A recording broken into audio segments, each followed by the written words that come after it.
Is Zoro actually racist, or is this just a meme that went way too far?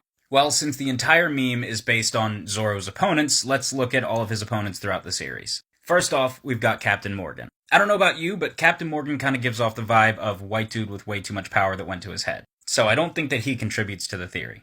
After that, we've got Zoro versus Kabaji. Still not seeing any black opponents, but we're only 2 in. Let's keep going. This next one is a twofer. We've got the Nyaban brothers. So far, the only theme that you could really point out with his opponents is that they all have bladed weapons. After that, we've got Hachan. Now, this is one that people will point to for the theory, saying, well, fishmen are supposed to represent black people. Zoro fought a fishman. I don't know if you watched the arc, but everybody fought a fishman, and again, this one happens to be a swordsman. From there, we've got Zoro versus Tashigi.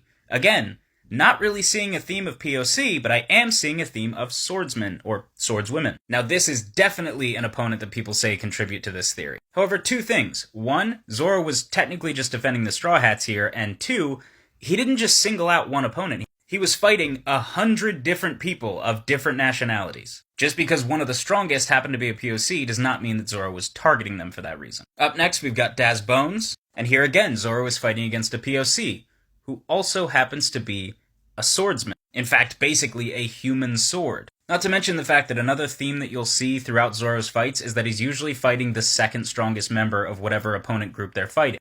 Daz Bones just happens to be number 1. Real quick, I forgot to mention Mihawk, obviously not a POC. Now we move on to Skypiea, and he fights Bram, and in the same arc he fights Ohm. I guess you could say these opponents are kind of like indigenous adjacent. However, he did not single them out for that reason. He was attacked by Bram, and Ohm defeated Chopper, and Zoro took revenge for that fact. And then we've got Zoro clashing with Aokiji. People often like to say that Aokiji is a black man. However, in reality, this is the man that he was based on. Moving on.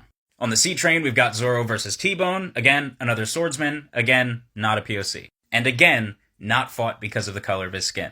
Now then we've got Kaku. People like to point to Kaku as he turns into an African animal, which if you seriously think that that's a piece of evidence to bring to the table, I would argue that you have a preconceived notion of Zoro being racist and you're trying to fit whatever you can in, because that makes 0 sense. There's also the fact of him thinking that Kaku was Usopp, but if you're caught up in the manga, Luffy has made that mistake as well.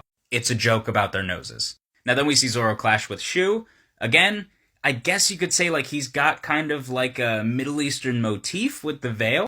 But we all know why this fight happened, and it's not because Zoro's racist, it's because Oda wanted to upgrade his arsenal, so he had to get rid of one of his swords somehow. After that, we've got Ryuma, and unless Zoro is racist against his own family, we're gonna move on. In Thriller Bark, we've got Zoro versus Kuma. Again, just defending the Straw Hats. And with Kuma, you could say, yeah, he's got curly hair, but curly hair does not equal a POC. On to Fishman Island, and we've got Zoro fighting Hyozu. For some reason, just like in Arlong Park, even though all of the opponents are fishmen, people will like to point this out and say, look, he's fighting another fishman. To which I would respond, obviously, everybody fought fishman, and look, he's fighting another swordsman. Also, didn't instigate this fight, he's defending Robin. You can take one look at Monet and realize that she also does not fit this meme, so we're not even going to talk about Monet.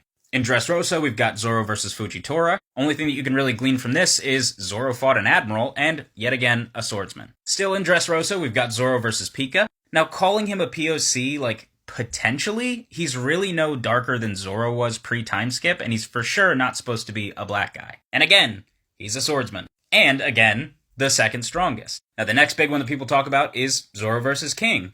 3 things. First of all, he literally didn't know what King looked like when they started the fight. Second, he's a swordsman. And third, he is, once again, the second strongest on Kaido's crew. Not to mention that jumping straight to King ignores Zoro versus Killer, it ignores Zoro versus all the Smile Fruit Eaters, it ignores Zoro versus all the Samurai, who, again, are exactly the same nationality as Zoro. And it ignores his fight against Basil Hawkins, who is very clearly not POC, as well as his fight against Gukimaru, who is a fox, who turns into a swordsman. The Zoro is racist theory is just a meme that went too far.